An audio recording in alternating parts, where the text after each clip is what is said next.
இன்றைக்கு நான் இந்த நிகழ்ச்சியின் மூலம் உங்களுக்கெல்லாம் சொல்லிக் கொள்வது, நம்முடைய தலைவர் மிக மிக நலமாக உள்ளார்.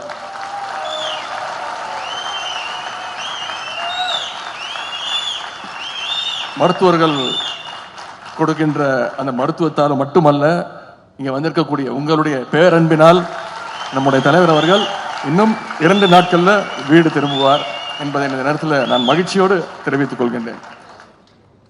இன்னொன்னு சொல்றோமா, தலைவர் இன்னைக்கு ஹாஸ்பிட்டல் இருந்தாலும் இன்னைக்கு இந்த நிகழ்ச்சியை டிவியில லைவ்ல பார்த்துக்கிட்டு இருந்தாலும் பார்த்துக்கிட்டு இருப்பார். நேற்று முன்தினமே அவருடைய அலுவலகங்கள்லாம் ஆரம்பிச்சிட்டார். நீங்க பார்த்துருப்பீங்க. ஹாஸ்பிட்டல் இருந்தா கூட சீஃப் செக்ரட்டரி, சிஎம் செக்ரட்டரிஸ் எல்லாம் வர சொல்லி இந்த உங்களுடன் முதலமைச்சர் இந்த பணிகள்லாம் எப்படி போயிட்டு இருக்குன்னு ஹாஸ்பிட்டல்ல இருந்தே பணி செய்யக்கூடிய ஒரு முதலமைச்சர்னா நம்முடைய முதலமைச்சர் அவர்கள் தான், கழக தலைவர் அவர்கள் தான். அடிமைகளுக்கும் பாசிஸ்டுகளுக்கும் பதட்டம், வைத்தறிச்சல் அதிகமாயிட்டே போகுது. அதனாலதான் அவங்களால தமிழ்நாட்டில் கால் ஊன முடியல.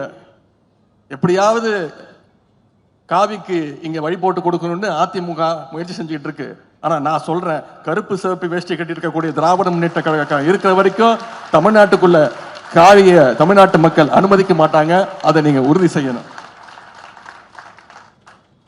அதனாலதான் தமிழ்நாட்டுல எப்படியாவது நுழைஞ்சிட முடியாதா, தமிழ்நாட்டு உரிமைகளை எப்படியாவது பறிச்சிட முடியாதா அப்படின்னு தொடர்ந்து போராடிட்டு இருக்கிறாங்க. தமிழ்நாட்டுக்கு நியாயமா சேர வேண்டிய நிதி உரிமையை கொடுத்தாங்கன்னா அதுவும் கிடையாது. குறிப்பா பிள்ளைகளுடைய கல்விக்காக சேர வேண்டிய நிதியை கேட்டா, நீங்க மும்மொழி கொள்கையை ஏத்துக்கணும், மும்மொழி கொள்கையை ஏத்துக்கிட்டா தமிழ்நாட்டு நிதி பள்ளி கல்வி திருப்பி தர வேண்டிய 2550 கோடியை தரோம் அப்படின்னு ஒன்றிய அமைச்சர் ஓப்பனாவே சொன்னார். நம்முடைய தலைவர் முதலமைச்சர் என்ன சொன்னாரு, மும்மொழி கொள்கையை ஏத்துக்கணுமா, நீ இதன் மூலமா குறுக்கு வழியில இந்தியையும் சமஸ்கிருதத்தையும் தமிழ்நாட்டுக்குள்ள திணிக்க பாக்குறியா, நீ 10,000 கோடி கொடுத்தாலும் சரி உன்னோட மும்மொழி கொள்கையை நான் தமிழ்நாட்டு மக்களுக்கு அனுமதிக்க மாட்டேன்னு தைரியமா இந்தியாவிலேயே சொன்ன ஒரே முதலமைச்சர் நம்முடைய தலைவர் அவர்கள்.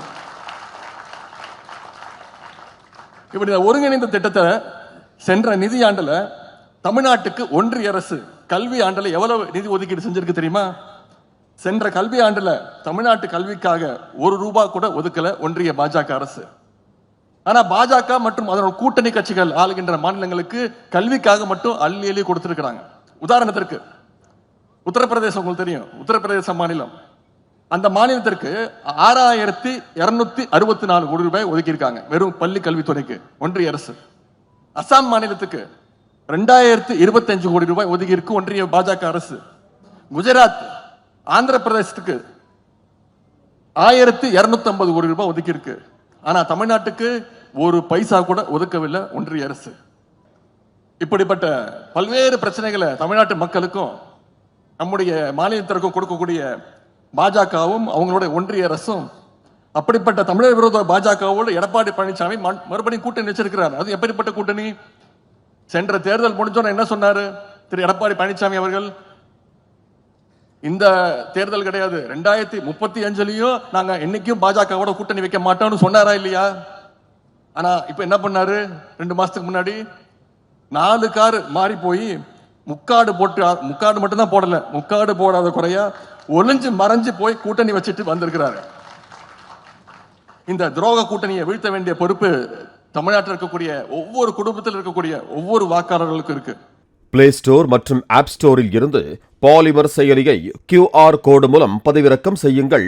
செய்திகளை உடனுக்குடன் பெறுங்கள்.